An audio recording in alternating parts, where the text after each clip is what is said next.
Muy buenos días, ¿cómo está? Qué gusto ver a los que no habíamos visto. Qué gusto verles a todos, gracias a Dios. Déjenme abrir aquí mi bosquejo. Pero ¿cuántos en la semana pasada vinieron? Que comenzamos, fíjense que comenzamos ya la segunda temporada de Apocalipsis de los últimos tiempos. Para quienes vinieron, ¿por qué no se acercan un poco más para que yo no esté torciéndome el cuello? Si se pueden acercar de allá para acá, se los agradecería. O pasarse aquí adelante, aquí ya se desalojaron algunos lugares, se despejaron. Gracias. Bueno, creo que estoy abriendo otra cosa. Pero la semana pasada estábamos viendo acerca de, ya en la segunda temporada de los últimos tiempos. ¿Alguien recuerda de qué hablamos la semana pasada? De los dos testigos, ¿verdad? ¿Cuáles testigos?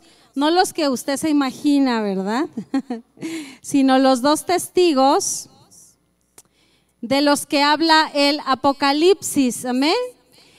Vamos a continuar, como le dije la semana pasada, yo voy a tratar de plasmar esta palabra de una manera comprensible y práctica, amén. Entonces, ahí donde esté en su lugar, vamos a cerrar un momento nuestros ojos para orar y pedirle al Espíritu Santo que Él hable, que no sea yo, sino que sea el Espíritu Santo. ¿Cuántos dicen amén? Padre, te adoramos, te seguimos adorando, Señor, porque al momento de cantar levantamos adoración a ti, queremos honrarte, Señor, a tu nombre. Padre, y ahora que eres tú el que va a hablar, que eres tú, Señor, el que va a hablar tu palabra a tu iglesia, te pedimos que sea de una forma clara, Señor, echando fuera toda confusión, echando fuera todo sueño, Padre, y que la iglesia, familia de Dios, esté muy receptiva para escuchar esta palabra, que es una semilla que dará fruto al 100% a través de la fe en Cristo Jesús. Gracias, Señor. Amén y amén. Démosle al Señor una ofrenda de palmas fuerte.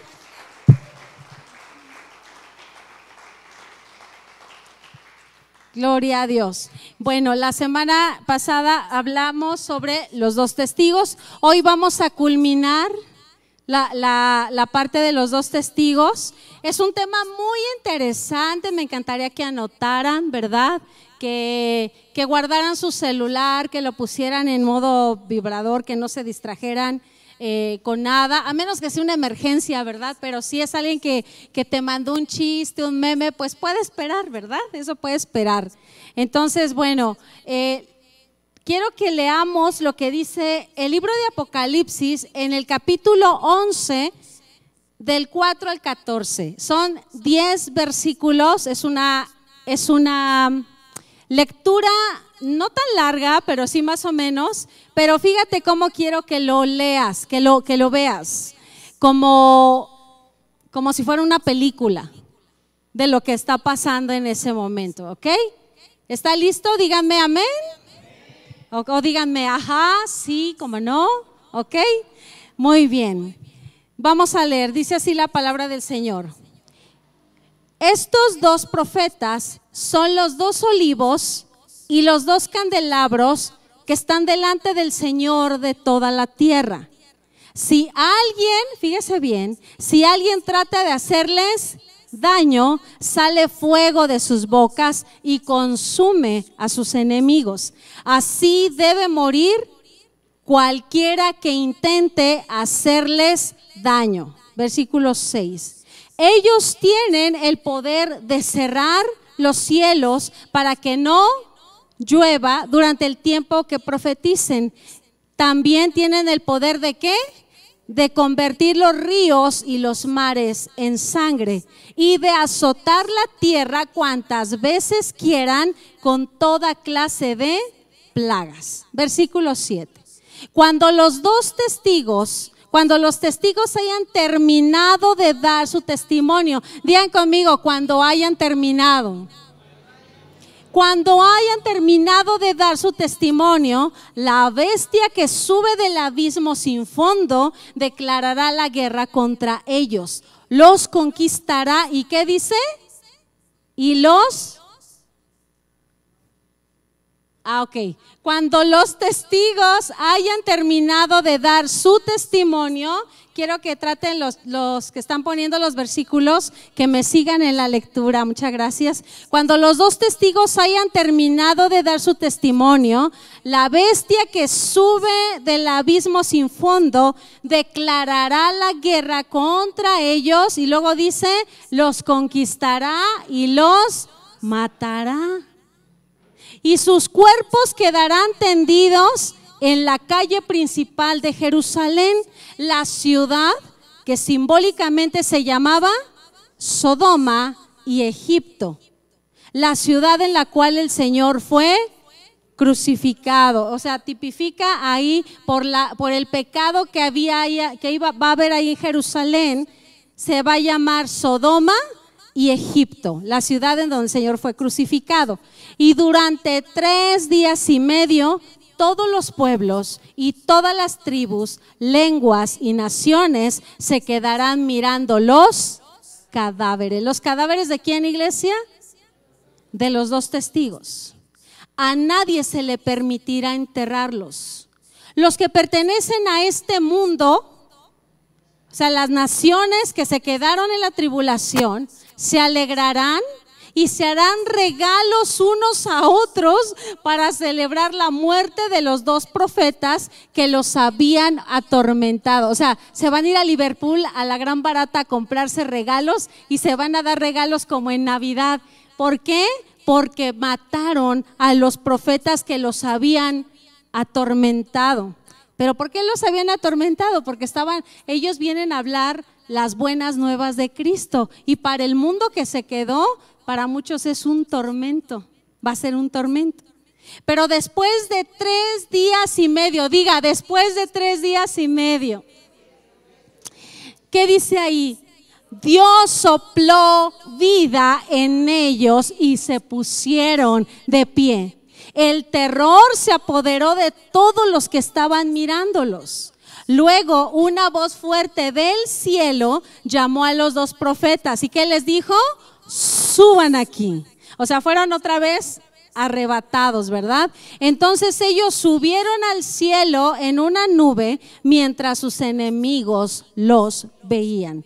En ese momento hubo un gran terremoto que destruyó la 10ª parte de la ciudad y murieron 7,000 personas en el terremoto, y todos los demás quedaron aterrorizados y le dieron la gloria al Dios del cielo. Y luego dice, el segundo terror o el segundo ay, ¿se acuerdan cuántos ayes hay?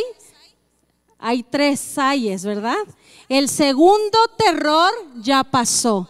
Pero mira, le dicen al profeta Juan, el tercer terror viene pronto. Este tema es muy importante. ¿Usted se imaginó esto como una película de ciencia ficción? ¿Verdad que sí? Pareciera que es como algo de ciencia ficción, ¿verdad?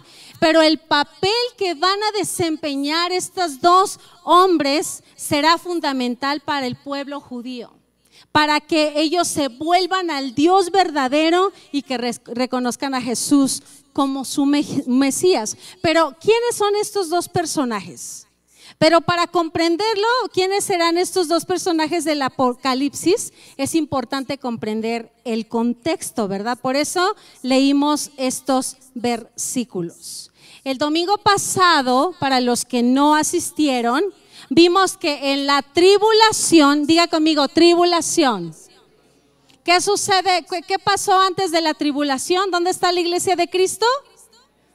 ¿En dónde? En las bodas del Cordero, en el cielo, ¿verdad? ¿Quiénes se quedaron aquí, iglesia?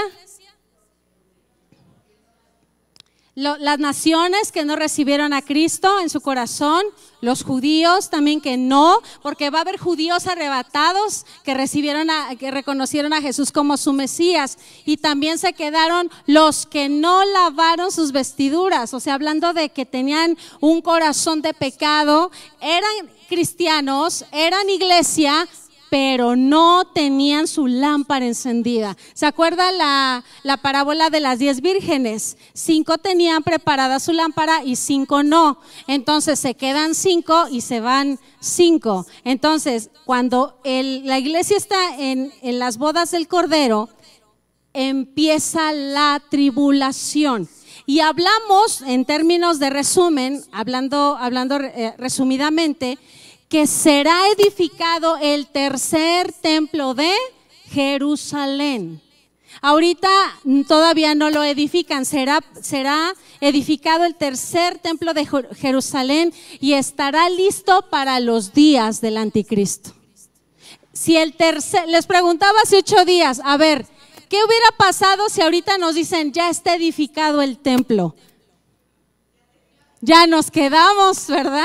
Porque el tercer templo será edificado cuando comience la tribulación. O que te digan, ya se sabe quién es el anticristo, aquel hombre que ha logrado la paz en Medio Oriente, ha logrado la paz en todo el mundo. Si conociste al anticristo, quiere decir que también ya te quedaste, ¿verdad? Porque eso va a suceder cuando comience la tribulación. Entonces será edificado este templo. Pero te voy a decir cuál es lo triste de todo esto. Lo triste de edificar el templo es que en ese templo el anticristo proclamará o se proclamará como Mesías, como Dios falso, y pedirá que en el templo se le rinda culto.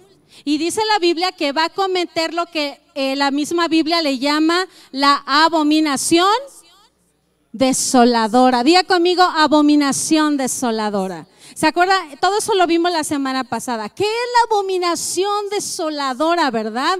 Es una serie de sacrificios paganos, o sea, a otros dioses, en este caso a él mismo, que se llevará a cabo dentro del templo, y ¿sabe qué? Incluyendo el sacrificio de un cerdo. ¿Qué sacrificaban los judíos? Un cordero. ¿Qué va a ser el anticristo? Se proclamará Dios y sacrificará un cerdo. O sea, lo que va a pasar es que al ver los judíos que el templo ha sido profanado por el anticristo, mire, en ese momento se les abrirán los ojos y se van a dar cuenta que fueron engañados, que el anticristo no era su Mesías, que el anticristo era un engaño, porque ellos lo consideraban su Mesías. Sin embargo, dice la Biblia que todo eso habrá sido un engaño y ellos tendrán que huir. ¿Alguien sabe a dónde huirán? Al desierto, a los montes, ¿verdad? Tendrán que escapar de la persecución que el anticristo ejercerá sobre ellos. De hecho, mire, nuestro Señor Jesucristo lo profetizó a los discípulos. En Mateo 24, del 15 al 18, dice así, Jesús lo dijo de esta manera. Dice, por tanto, cuando veáis en el lugar santo, ¿cuál es el lugar santo? Diga, el templo. Cuando veáis en el lugar santo la abominación desoladora de la cual habló el profeta Daniel en el Antiguo Testamento, y luego dice, el que lee, entienda. A ver, ¿cuántos leen la palabra? Entonces está diciendo, si vas a leer, entiende la palabra. Versículo 16. Entonces los que están en Judea huyan a los montes. El que está en las azoteas no descienda para tomar algo de su casa, y el que está en el campo no vuelva atrás para tomar su capa. O sea, huye. Tienen que huir. ¿Por qué razón? Porque comenzará el anticristo a perseguir al pueblo de Israel. ¿Hasta aquí me va siguiendo? Eso prácticamente fue lo que vimos la semana pasada. Entonces aquí Jesús está profetizando que a sus discípulos acerca del tiempo de la gran tribulación. Y aquí cabe mencionar algo. Mateo 24, iglesia, no está hablando del tiempo de la iglesia. Porque muchos dicen, Jesús no vendrá hasta que suceda todo lo que dice Mateo 24, que el sol se oscurecerá, que habrá catástrofes, que habrá esto, que habrá lo otro. No, Mateo 24 está hablando del tiempo de la gran tribulación y es el trato de Dios con el pueblo judío. No, diga conmigo, no es con la iglesia. O sea, el tiempo de la era de la iglesia ya se terminó. ¿Cuándo se terminó? Cuando sucede el rapto, ¿verdad? Entonces yo siempre les pregunto, ¿cuántos saben que Cristo viene? Ahora, ¿cuántos se van a ir en el rapto con Cristo?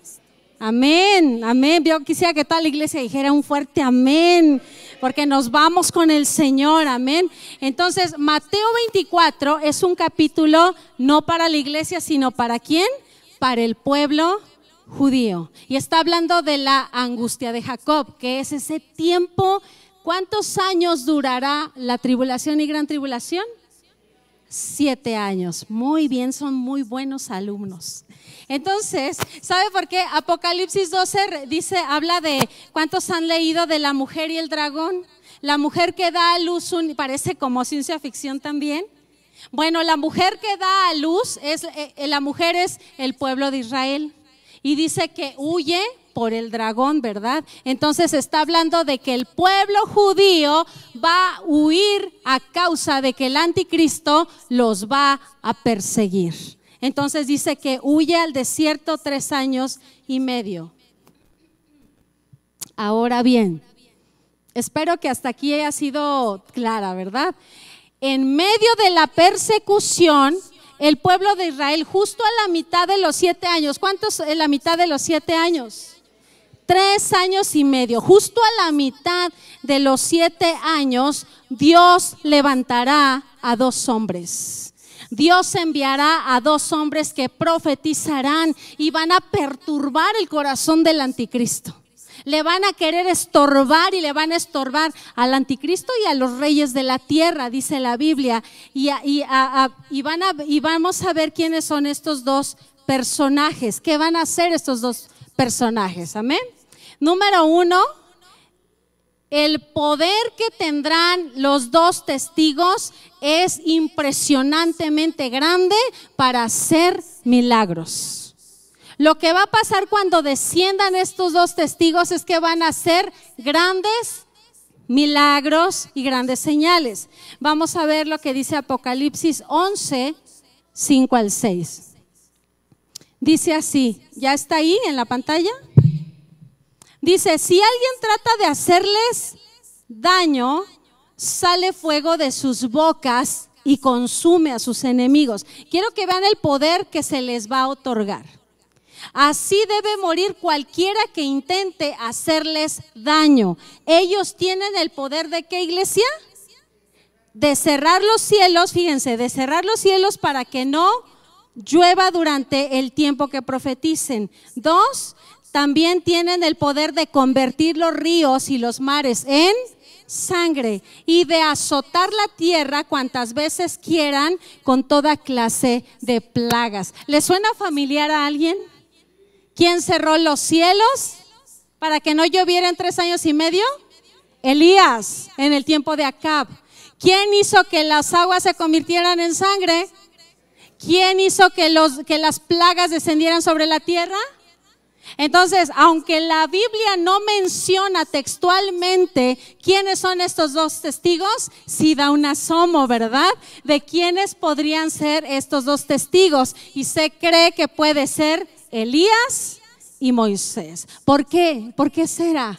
Número 1, porque el pueblo de Israel, fíjense bien, tienen respeto por la ley y por los profetas.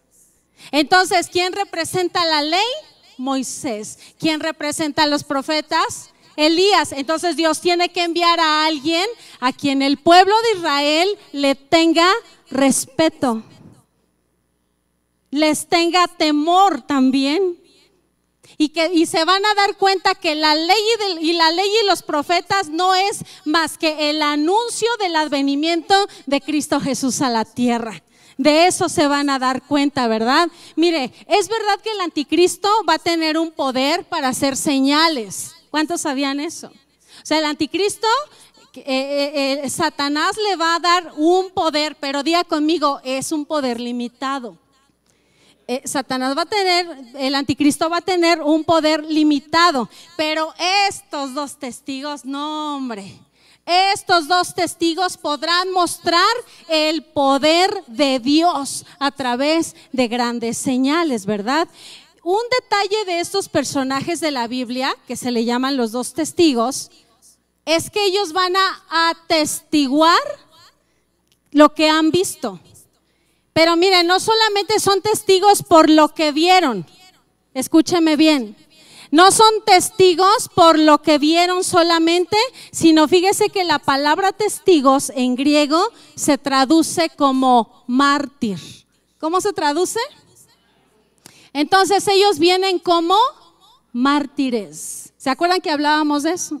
Ellos vienen como mártires, ¿verdad? No solo van a hablar la verdad del evangelio de Jesucristo, sino que también morirán como mártires. Ellos van a morir como mártires, ¿verdad? Porque una de las tareas que tiene es que van a proclamar que los desastres que han venido sobre la tierra estarán aconteciendo, porque ellos van a decir, eso es juicio de Dios. Y a la gente no le va a gustar oír eso. Ellos le van a decir, ¿saben por qué vinieron catástrofes? ¿Saben por qué ya murió la tercera parte de la tierra? ¿Saben por qué esto, por qué el otro? Porque es juicio de Dios sobre las naciones, y ellos van a perturbar el corazón de la gente y la gente los va a odiar. La gente va a odiar a esos dos testigos, ¿verdad? ¿Por qué razón? ¿Se acuerdan de qué estaban vestidos? ¿De qué estaban vestidos ellos? ¿Se acuerdan? Hablamos hace 8 días. Estaban vestidos de silicio. ¿Qué es silicio? Son como si te pusieras un costal rasposo todo el tiempo. Ellos no vienen vestidos como sacerdotes, vienen vestidos con ropas de humildad y de arrepentimiento, con ropas de quebrantamiento. Entonces, bueno, escuchen la predicación de hace 8 días, pero ellos traen un mensaje de arrepentimiento. A ver, iglesia, ¿quién es el que envía mensaje hoy en día, en la era de la iglesia, a tu corazón? ¿Quién envía mensaje de arrepentimiento? El Espíritu Santo, amén. ¿Cuántos dan gloria a Dios por el Espíritu Santo? Porque el Espíritu Santo nos redarguye de pecado, de justicia y de juicio. En la gran tribulación, ¿quiénes van a hacer la obra de redarguir y llevar a cabo a la gente al arrepentimiento? Los dos testigos. ¿Se imagina el poder tan grande que van a tener? Entonces, dice aquí en Apocalipsis 11, 7 al 8. ¿Me va siguiendo? Dice Apocalipsis 11, 7 y 8. Cuando los testigos hayan terminado de dar su testimonio, diga conmigo, cuando hayan terminado. Diga otra vez, cuando hayan terminado. Diga, no antes, no después. Cuando haya terminado de dar su testimonio, la bestia que sube del abismo. ¿Quién es la bestia que sube del abismo? El anticristo. Del abismo sin fondo, declarará la guerra contra ellos, los conquistará y los matará. Y sus cuerpos quedarán tendidos en la calle principal de Jerusalén. ¿Qué significa esto? Que el anticristo no podrá matarlos, porque está profetizado que sí los va a matar. No podrá matarlos, pero no los matará hasta que esos dos testigos hayan terminado de predicar el evangelio de Jesús a los judíos. Cuando hayan terminado de predicar, cuando hayan terminado su tarea. Entonces, mire, escuche esto. Cuando Dios establece algo, yo quiero que tú entiendas algo en tu vida. Cuando Dios establece algo sobre ti, Satanás no puede quitarlo. Cuando Dios habló algo a tu casa, a tu vida, a tu hijo, a tus generaciones, aunque no lo puedas ver, Dios sigue obrando. Y Satanás no podrá quitarlo porque Satanás no tiene el poder de remover la palabra de Dios. Satanás no tiene el poder de quitar lo que Dios estableció con su sola potestad. ¿Cuántos han recibido una palabra pero poderosa de parte de Dios? Que digan, esto es para mí. Dios me habló hace 10 años, Dios me habló hace 5, Dios me habló hace 20, pero no se ha cumplido. No importa, Dios es fiel a su palabra. ¿Cuántos están entendiendo esto el día de hoy? Entonces, Satanás no podrá quitarlo porque la palabra que Dios habló en ti, el tiempo que Dios dijo sobre ti es un tiempo asignado por Él. No fue por el hombre, no fue por ti, menos por el diablo, fue por Dios. Dios es el dueño del tiempo. Diga conmigo, Dios es el dueño del tiempo. Entonces, mire, a ver, ¿por qué muchas veces dudamos de aquello que ya Dios habló?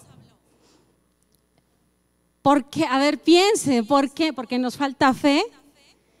Algo que Dios ya te habló, algo que Dios ya te dijo, pero no lo estás viendo, algo que Dios dijo sobre nosotros que lograríamos. ¿Cuántos tienen promesa de Dios en su vida? La palabra de Dios está llena de promesas. Y cuando tú lees una palabra y Dios te dice, mira, esta promesa es para ti, yo la tomo, yo la creo y yo espero en ella. El problema es que muchas veces olvidamos o dudamos porque olvidamos quién es aquel que habló sobre nosotros. Nos olvidamos la palabra de aquel que lo prometió. Nos olvidamos quién habló. ¿Sí te das cuenta? ¿Quién es el que pone promesas sobre tu vida? Pero qué fácil lo decimos, ¿verdad? Ay, las promesas de Dios. La palabra está llena de promesas de Dios. Y yo creo, y cantamos, ¿verdad? Creo en tus promesas, yo creo que tú me levantarás. Pero a veces lo cantamos porque está bonita la canción, o porque, pero a ver, en tu casa tú puedes decir, yo creo que tú me levantarás, Dios. Yo espero en tus promesas, yo espero en lo que tú has hablado. Ya pasó mucho tiempo, ya pasó el tiempo que yo creí que se iba a cumplir, pero el tiempo es tuyo, Señor, no mío. El tiempo es del Señor. ¿Cuántos le dan la gloria al Señor? Dale un aplauso al Señor con todo tu corazón, dáselo y di, que no se me olvide, que no se te olvide el tiempo de quién estás viviendo, que no se te olvide. Mira, le voy a contar algo. Jesús le dijo a sus discípulos, un día Jesús le dijo a sus discípulos, los tengo, todavía los tengo, ya los perdí, no, ¿verdad? Todavía los tengo. Un día Jesús le dijo a sus discípulos, mira, crucemos al otro lado del lago. ¿Se acuerda eso? Jesús ya estaba cansado, se sube a una barca y le dice a sus discípulos, miren, vamos a cruzar del otro lado del lago, que también se le llama Mar de Galilea, pero como es agua dulce, es el lago también de Galilea, o el lago de Genesaret. Muy bien. Y Jesús se sube a la barca junto con sus discípulos. ¿Y qué? A ver, ¿alguien sabe qué pasó con Jesús? Se quedó dormido. ¿Por qué se quedó dormido? ¿Porque le falló ser Dios? No, porque estaba cansado. Porque en esta tierra Él también era hombre, 100% Dios y 100% hombre. Entonces dice la Biblia que de repente, diga conmigo, de repente. Fíjese, Jesús da una palabra y dice, vamos a cruzar del otro lado. Y los discípulos dicen, vamos a cruzar del otro lado. Pero de repente, Jesús se queda dormido y en cuanto se queda dormido, de repente se levanta una gran tempestad. Y aún dice la Biblia que aún las olas violentas entraban a la barca y que la barca pareciera que se podía hundir. ¿Cómo estaban los discípulos? Ay, no importa. Jesús dijo que íbamos a pasar del otro. No, ¿cómo estaban los discípulos? Le gritaban a Jesús. Pobrecito, yo me imagino que Jesús estaba tan cansado. Dice que se recostó hasta lo más abajito de la barca, y dice que estaba dormido, y los discípulos, dice que le gritaban y le decían, Jesús, le decían, maestro, ¿no te importa que nos ahoguemos? Fíjense la palabra de Jesús, vamos a cruzar del otro lado, y la palabra de los discípulos. Jesús, ¿no te importa que nos ahoguemos? ¿Qué no te importa que mi hijo se pierda? ¿No te importa que esté padeciendo escasez? ¿No te importa que esté teniendo este problema? Jesús, ¿qué no te importa? ¿Que no estás viendo que tengo el agua hasta acá? ¿Qué no te importa que de pronto tengo muchas deudas? ¿No te importa, Dios? ¿No te importan mis hijos? No levante la mano, pero ¿cuántas veces le hemos dicho eso a Dios? Y viene Jesús y se despierta. Se despierta Jesús. Y dice la Biblia que Jesús le ordenó a los vientos y a la mar que se calmaran, y ellos obedecieron. Mira, número 1, Jesús le quería mostrar a sus discípulos que Él también era el Dios sobre toda la tierra. Y que Él tenía autoridad no solamente sobre la enfermedad, sobre los demonios, sino también sobre la naturaleza. Porque dice la Biblia que los discípulos, ¿qué dijeron? ¿Quién es este que aún a los vientos y la mar le obedecen? Yo creo que Jesús se volteó y le dijo, Pedro, ellos obedecen más que tú.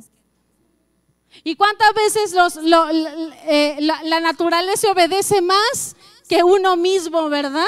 Entonces le dicen, Señor, no importa que nos estemos ahogando. Entonces la pregunta sería, a ver, fíjese bien, ¿los discípulos se hubieran ahogado en aquella tempestad? No. ¿Por qué? ¿Cómo? Porque Jesús estableció una palabra. Porque diga conmigo, Jesús habló. O sea, no habló Pedro, no habló Mateo, no, habló Jesús, el Hijo de Dios, el que tenía la autoridad. Habla Jesús y Él establece una palabra, y Jesús dice, vamos a cruzar del otro lado. Diga conmigo, Jesús lo estableció.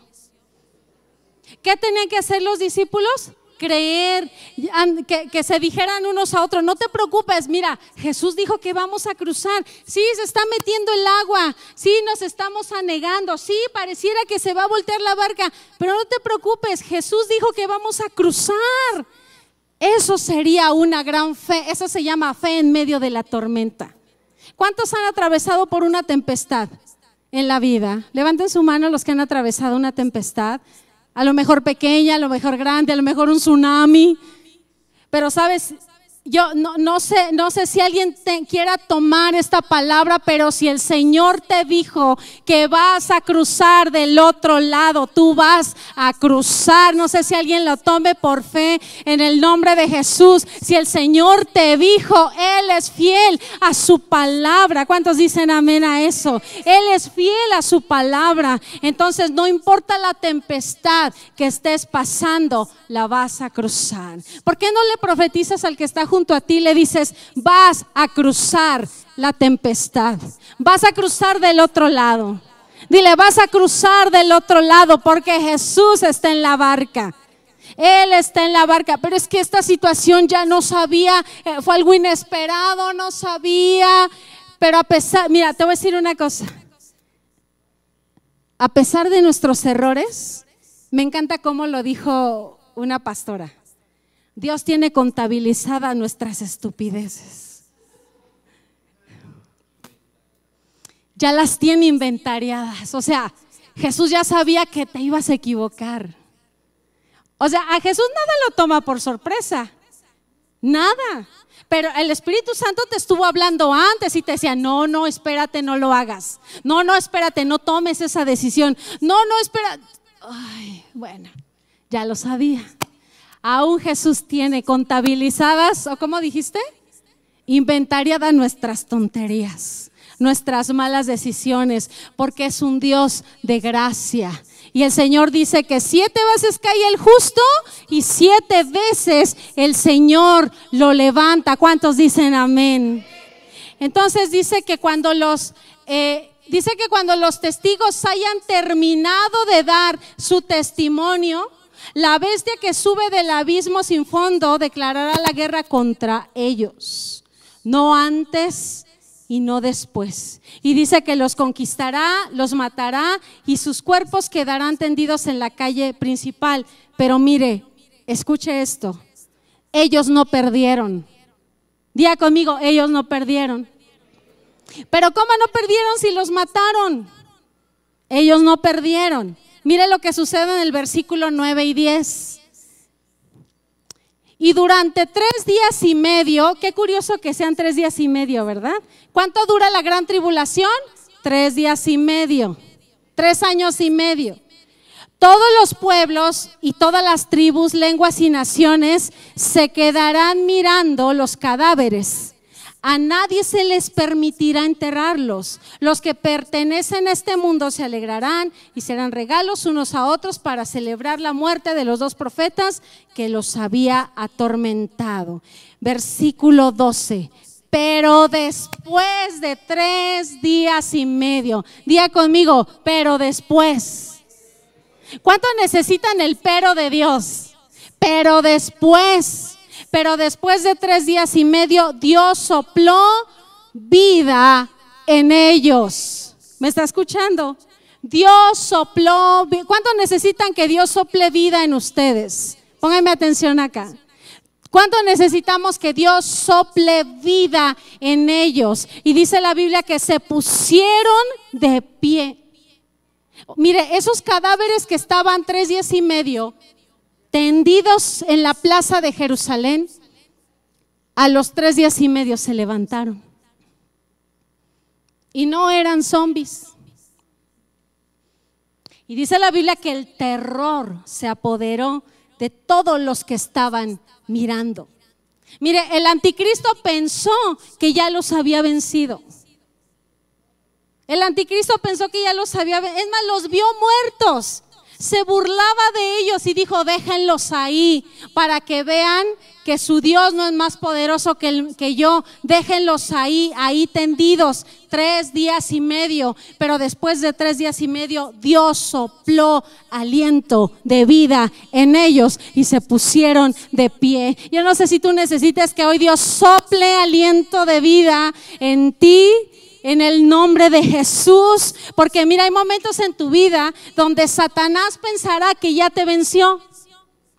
Va a haber momentos en tu vida donde Satanás dijo, uy, a esta ya le gané, a este ya lo derroté, este ya se equivocó, ya lo derroté. Esas son pensamientos o mentiras del diablo, ¿verdad? Pero y a lo mejor dice, ya se murió espiritualmente, ya no tiene ninguna esperanza, pero no contaban con que tenemos un Dios todopoderoso.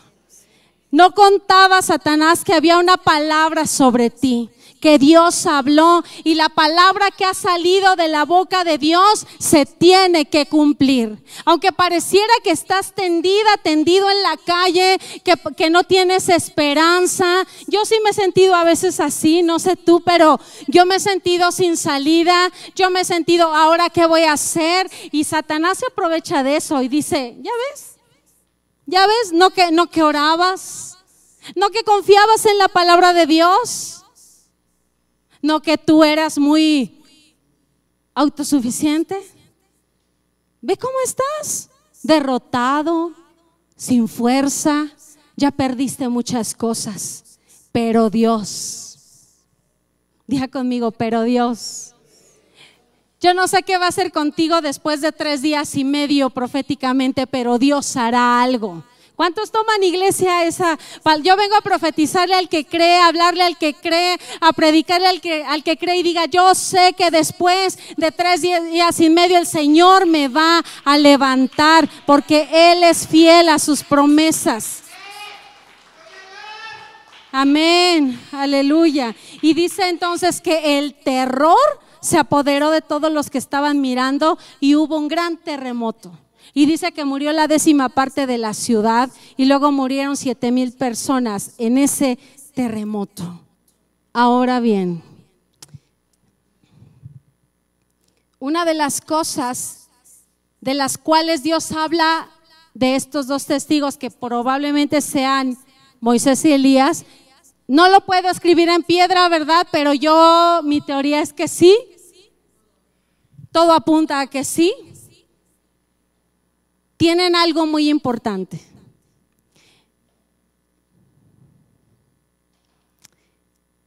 Y yo quiero que leamos Apocalipsis 11:4. Estos testigos son los dos, ¿qué dice ahí? Los dos olivos y los dos candeleros que están en pie delante del Dios de la tierra. Diga conmigo, 2 olivos, 2 candelabros. Yo quiero que pongan la imagen de los olivos y de los candelabros, más o menos para que veamos a qué se refiere. El olivo es el árbol, ahí está. El olivo es el árbol donde sale el aceite, que se usaba mayormente en esa época. Iglesia, ¿de qué habla el aceite en la Biblia? ¿Qué simboliza el aceite? La unción, la llenura del Espíritu Santo para vencer las batallas. Y luego dice que los candelabros se llenaban del olivo, ¿verdad? Del aceite que salía de los árboles de olivo. ¿Y qué son los candelabros? Los que tienen los 7 brazos son instrumentos de iluminación que necesitan aceite para alumbrar. Un candelabro no puede alumbrar si no tiene ¿qué? Aceite. ¿Y de dónde sale el aceite? Del olivo. Entonces dice el Señor, estos 2 testigos son mis 2 olivos y mis 2 candelabros. O sea, ¿qué quiere decir eso? Ellos portan la unción del Espíritu Santo para llevar a cabo lo que tienen que hacer en la tierra, ¿verdad? Se refiere entonces a los 2 olivos, a los 2 candelabros, porque esa es su característica principal. Diga conmigo, estarán llenos del Espíritu de Dios. Ahora diga fuerte, estarán llenos del poder de Dios. A ver, ¿cuántas veces hemos oído es que tú tienes el poder de Dios? ¿Cómo es eso? ¿Cómo es así como que te pones así de, me lleno del poder de Dios? ¿No, verdad? ¿Cómo se llena uno mira, yo necesito del poder de Dios. Yo necesito de la unción del Espíritu Santo. Es el aceite de la unción, es el poder que actúa en ti, el poder de Dios, el poder que Dios imparte. Mire hasta arriba, dice Dios Padre y el Hijo. Ellos imparten, dice olivo 1, el primer ungido, olivo 2, segundo ungido. El aceite vertido es también la unción del Espíritu Santo sobre ese candelabro que alumbra. En la palabra de Dios, si tú ves una menorá, así como esta, ¿sabes qué tipifica el menorá? Diga conmigo, la iglesia. Tipifica la iglesia de Cristo. La pregunta es, ¿tienes encendida tu lámpara o está apagada? ¿Cómo está tu corazón? ¿Lo llenas? ¿Lo llenas o está? Porque mira, un candelabro se ve muy bonito ahí, pero si yo no le pongo aceite, nada más adorna, no alumbra. Y hay cristianos que solo adornan, pero no alumbran. Hay cristianos que solamente se ven muy bonitos, unos son de oro, otros están espectacularmente tallados, pero adentro en sus depositarios no tienen unción, no tienen el aceite. Diga conmigo, yo soy depositario. A ver, dígalo fuerte, iglesia, yo soy depositario de la unción de Dios. Yo soy depositario del poder de Dios. Entonces, la unción del Espíritu Santo, no, ¿sabes qué hace la unción del Espíritu Santo? Te quita toda carnalidad. ¿Cuántos necesitan que les quiten la carnalidad? Yo necesito que me quiten la carnalidad porque a veces la carne surge, a veces la carne, sí, ¿verdad? A veces la carne surge Nos tienen que quitar la carnalidad. ¿Sabes qué te quita la carnalidad? La unción que portas del Espíritu Santo. Tú eres un portador del aceite. Tú eres un portador de la unción del Espíritu Santo. Amén. Entonces, la unción del Espíritu Santo es el secreto para vencer tus batallas. Es que no puedo vencer esto, no puedo vencer el vicio, no puedo vencer mi manera de hablar, no puedo vencer, me enojo demasiado, no puedo vencer. ¿Sabes por qué no puedes vencer? Porque el secreto se encuentra en lo que hay dentro de ti. Y lo más poderoso que hay dentro de ti se llama Espíritu Santo. El Espíritu Santo de Dios. ¿Cuántos tienen la unción del Espíritu Santo? Mira, yo te voy a decir algo. Algunos dicen, yo quiero al Espíritu Santo. Necesitas entregarle verdaderamente tu vida al Señor. Y ya dejarte de Dios, pero otra cosa. Yo necesito que Dios me ayude. Voy a buscar a Dios, pero también voy a buscar a un chamán. Voy a buscar a Dios, pero voy a buscar que me lean las cartas. Sí, yo voy a la iglesia, voy a buscar a Dios, pero tengo un altarcito por ahí con una muñeca negra. Sí, me estoy explicando. Dice la Biblia que Dios es un Dios celoso. ¿Cómo es Dios? Pero no los celos que tú le das a tu marido, no, sino un celo santo que dice, al Señor tu Dios adorarás y solo a Él servirás. Amén. Entonces, la unción para vencer las batallas de la vida se logra, escúchame bien, teniendo una vida de oración. No hay una fórmula mágica, iglesia. No hay que tiemblas y sí, yo recibo. No, o sea, puede ser que tiembles, no sé, pero yo creo que lo más importante es que tú a puerta cerrada. ¿Cuántos se acuerdan cómo se llama esa oración a puerta cerrada? La oración contempladora. Aquella que no solo pide, ya no pides. En la oración contempladora ya no pides. En la oración contemplas a Dios. Diga conmigo, la oración contempladora es a puerta cerrada. Es cuando estás en tu casa, cuando tienes problemas con tu mamá, con tu papá, cuando tienes problemas en casa, con tus hijos, te encierras y contemplas a Dios. Y comienzas a contemplar a Dios. Eso se logra a través de tener una vida de oración, a través de leer la palabra de Dios. Dios te dejó dos cosas importantes: su palabra y la oración para comunicarte con Él. ¿Por qué razón? Porque tú le hablas y luego Él te habla. Tú le hablas en la oración y luego, ¿sabes qué? Cállate. Dile al que está contigo y luego te callas. En serio, oras y luego te callas. Pero muchos oran y bueno, Señor, gracias en el nombre de Jesús, amén, ya me voy. Y me voy a trabajar. Y Dios dice, pero espérame, yo te quería decir algo.